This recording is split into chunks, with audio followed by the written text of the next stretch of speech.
Hello, everyone, and today we're going to be doing a 2024 gubernatorial election prediction.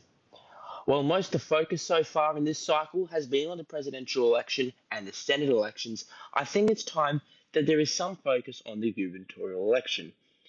Every 4 years, there are 11 states that have their election during the presidential one. Firstly, we're going to start with the state of Missouri, where the Republican candidate there will win the state by a safe margin, putting it into the safe category. Greg Gianfor will win the state of Montana, keeping his seat there. In North Dakota, Kelly Armstrong will win that seat, replacing Governor Doug Burgum. In Utah, the moderate Spencer Cox will win that seat for another 4 years. Mike Braun will be moving from the Senate to the governor's mansion as he wins that seat. In Washington, that seat will be won by the Democrat Bob Ferguson.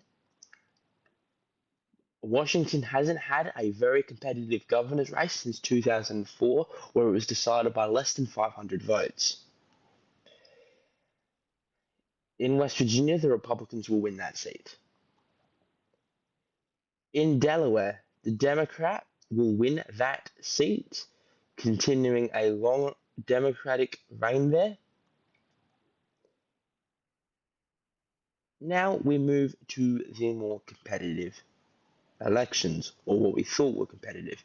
North Carolina, which is one of the 7 battleground states for the presidential election, will be in the safe Democratic category for 2024 governor race.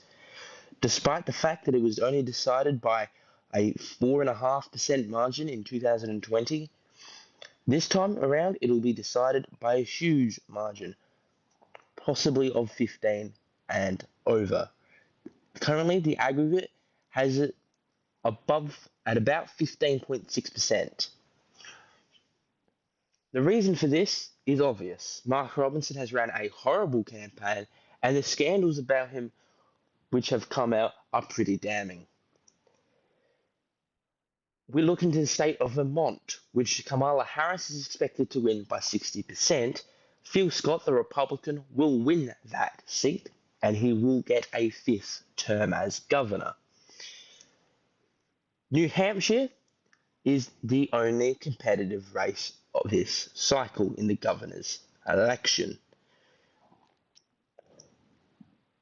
Retiring is Chris Sununu, the incumbent governor there, and Kelly Ayotte is the new Republican nominee who takes on Joyce Craig, who is a mayor of Manchester, which is a town in New Hampshire.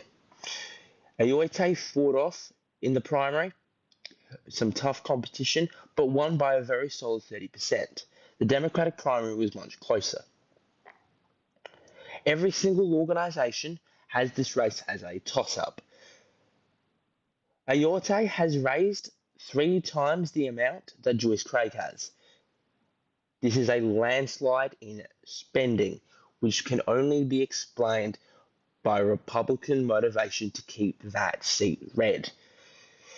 Currently, the aggregate has Ayotte up by 1% in both Real Clear Politics 5 and 538. Despite this, I believe Joyce Craig will flip that seat. Currently, I will put it into the tilt category, meaning that it could go either way and is an absolute dead heat. But I'm not doing toss-ups, and that means it is tilting to Joyce Craig.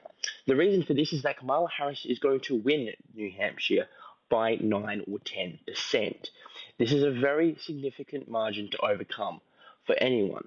And while I am predicting a more than 9 or 10% ticket split in North Carolina and Vermont, they are extraordinary conditions. Ayotte is a very, very well organized campaigner, and she is running a very well organized campaign. But I believe that Kamala Harris will give the state to Joyce Craig. So these are my 2024 gubernatorial predictions. There's only one competitive state, which is basically in a dead heat at the moment. Joyce Craig has been outspent, but I give her the advantage just as of now because of Kamala Harris's lead in the state.